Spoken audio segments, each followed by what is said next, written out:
everybody. Hi. Okay, dokie. Hello. Okay, so sort of recently, I was broken up with, and I was broken, like heartbroken, like shredded, like a bug under a rug, heartbroken, like I thought that my love was so strong that it could overcome any barrier in the relationship, and he was very much like, it's a no from me. And yeah, like heartbroken, like I have no value as a human or a woman or any living entity, really. Like I thought that this was happening, but it was actually this. So, but I was a brave little soldier, and I was like, I'm just gonna get through it, and I'm gonna keep going. And so I'm on my computer one day, and I'm just like working and typing and working, and I have LinkedIn open. And that, job website thing, right? And I have it open, and all of a sudden a message pops up, and it says, "Hi, Andrea, how are things in the States?" And I look at the profile, and I don't know who this person is, and I see that he works at this really cool company in Seattle. And I'm like, oh, maybe it's a recruiter. That's a bit weird way to start the conversation, but whatever. I need a job, great. And then second message comes in, and it says, "Do you remember me?" And I'm like, huh? And so I look a little closer at his profile, and I realize that he actually doesn't live in Seattle. He actually lives in Prague. And then, yeah, I remember him. So 4 years ago, when I turned 40, I took myself on a 3-week European vacation, and what happened was this totally unplanned and unexpected sexual awakening in Europe. And what that looked like was me sleeping with a lot of guys in different cities all throughout Europe. And this is totally out of my wheelhouse. Again, I was like, it just keeps happening. I'm just gonna keep doing it. It just keeps happening. What can I do?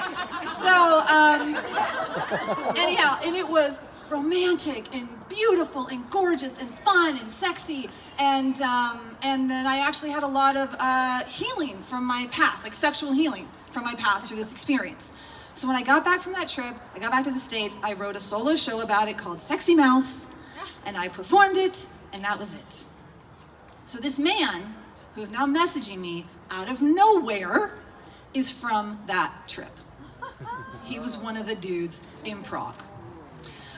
And I messaged him immediately. I'm like, oh my God, of course I remember you. What are you doing? Like, how is this connection happening right now on LinkedIn, the job platform? Like, how is this happening? And he's kind of like, I don't know, you came up as like a possible contact, and now I'm messaging you. And I'm like, okay, great.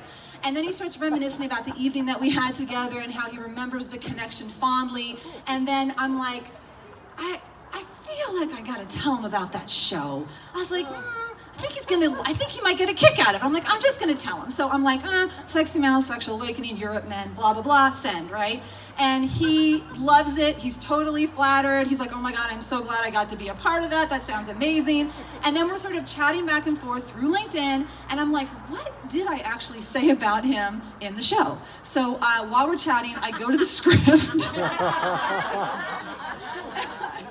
And I read the script, and I'm like, oh, he needs to read this. So I message him, I say, are you ready for the most massive ego boost in the world right now? And he's like, yeah, of course. So I copy a bit of the script and paste it, and it reads this.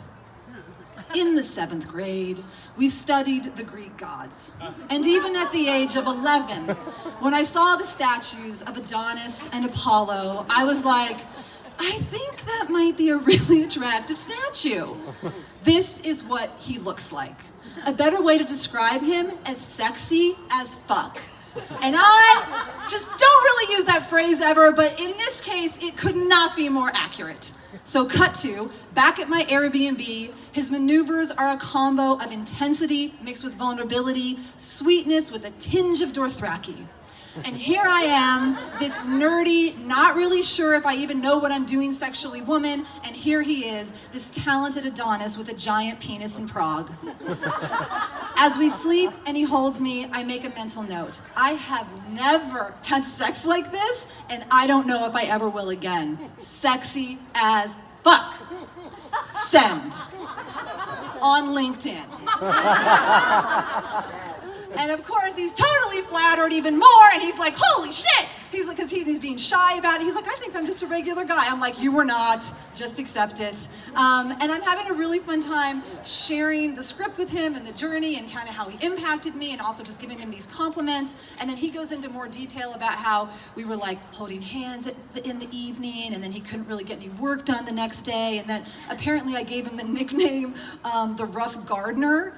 I don't know what that means, and he didn't really remember either, but that was his nickname apparently. And then we just sort of chat a little bit more, and then it's just kind of done. There's not really anything else to say. Like, what am I gonna do, right? And then we say goodbye, okay? And I know that it was 4 years ago, and I know that it was only a one-night stand, and I know that he lives in Prague, and I know it's just more external validation from a man. But it's also like the universe was like, hey everybody, Andrea is in fucking agony right now, so let's throw her a bone and remind her that once upon a time, a sweet Adonis with a giant penis in Prague thought she was pretty goddamn amazing. Because sometimes a woman does need to be reminded. Thank you.